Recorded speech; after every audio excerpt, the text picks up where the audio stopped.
Hello students, welcome to my channel. हम लोग हैं इरोडो सॉल्यूशन सीरीज़ में और सॉल्व करेंगे मैकेनिक्स से प्रॉब्लम 1.123। स्टार्ट करते हैं।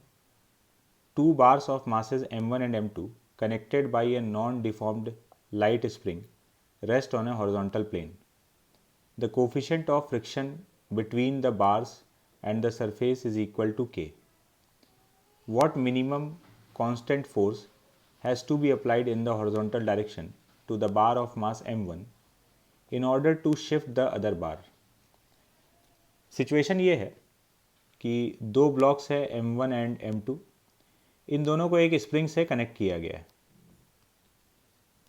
सरफेस रफ है, फ्रिक्शन कोफिशिएंट हम लोग को गिवन है k।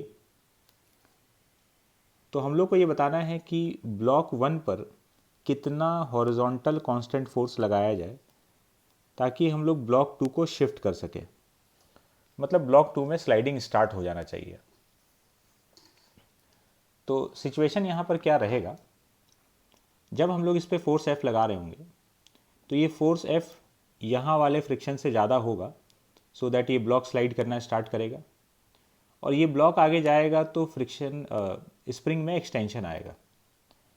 स्प्रिंग में जब एक्सटेंशन आएगा तो स्प्रिंग इस ब्लॉक को पुल करना स्टार्ट करेगा और स्प्रिंग में सफिशेंट एक्सटेंशन आ जाना चाहिए सो दैट ये ब्लॉक M2 को यहाँ से डिस्प्लेस कर सके।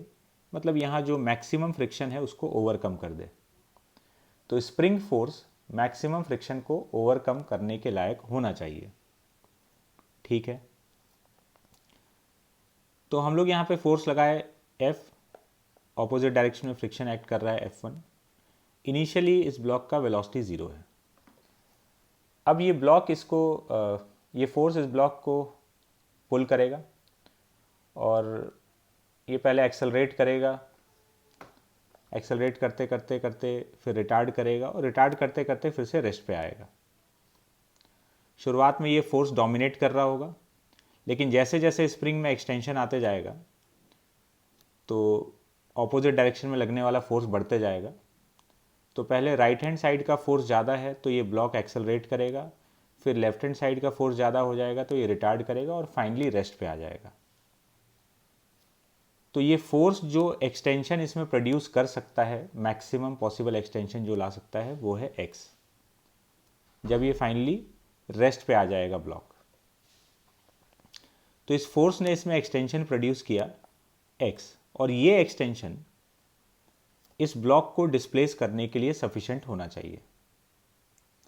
तो पहले इस ब्लॉक का फ्री बॉडी डायग्राम देखते हैं। इस ब्लॉक पर एक तो इधर से फोर्स लगेगा k0 into x, k0 spring constant है। तो इस ब्लॉक पे फोर्स लग रहा है k0 इंटू एक्स और ऑपोजिट डायरेक्शन में लग रहा है फ्रिक्शन। तो ये स्प्रिंग फोर्स लिमिटिंग फ्रिक्शन के बराबर हो जाना चाहिए ताकि ये ब्लॉक जस्ट मूव करना स्टार्ट कर दे। k0 x equal to F2 and F2 is km2g। तो यहाँ से हम लोग को x का वैल्यू मिल गया, x is km2g by k0। k यहाँ पे फ्रिक्शन कोफिशिएंट है। ये अपना इक्वेशन नंबर 1। इतना एक्सटेंशन इस स्प्रिंग में आ जाना चाहिए। अब इस फोर्स ने ये वाला एक्सटेंशन प्रोड्यूस किया है तो इस x को हम लोग रिलेट कर सकते हैं वर्क एनर्जी थ्योरम से। तो अब इस सिस्टम पर हम लोग अप्लाई करेंगे work energy theorem. Work done by all the forces equal to change in kinetic energy. तो यहाँ पर 3 फोर्सेस का वर्क हो रहा है और जो भी वर्क हो रहा है वो ब्लॉक M1 पे हो रहा है क्योंकि ब्लॉक M2 तो अभी तक रेस्ट पर है। Work done by spring plus work done by force F plus work done by friction equal to change in kinetic energy.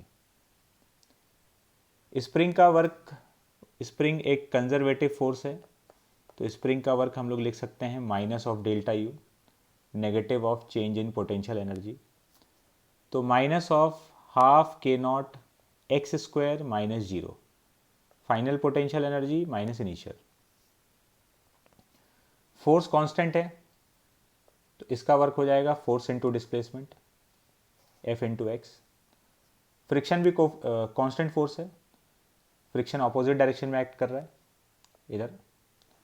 तो फ्रिक्शन का वर्क हो जाएगा माइनस F1 इंटू एक्स, F1 का value Km1g equal to change in kinetic energy. Change in kinetic energy zero है क्योंकि finally भी block rest पर है और इनिशियली भी रेस्ट पर था। तो यहां से हम लोग को x का वैल्यू मिल गया 2F minus Km1g by K0। ये अपना इक्वेशन नंबर 2। इक्वेशन नंबर 1 से भी हम लोग x का वैल्यू निकाले थे। इन दोनों से x के वैल्यू को इक्वेट कर देते हैं। ये इक्वेशन नंबर 1 से x का वैल्यू, ये इक्वेशन नंबर 2 से x का वैल्यू। तो यहाँ से अपने को f का वैल्यू मिल गया k into M1 plus M2 by 2 into g. इतना फोर्स अगर हम लोग लगाएंगे तो ब्लॉक M2 जस्ट अपनी जगह से स्लाइडिंग के टेंडेंसी में आ जाएगा।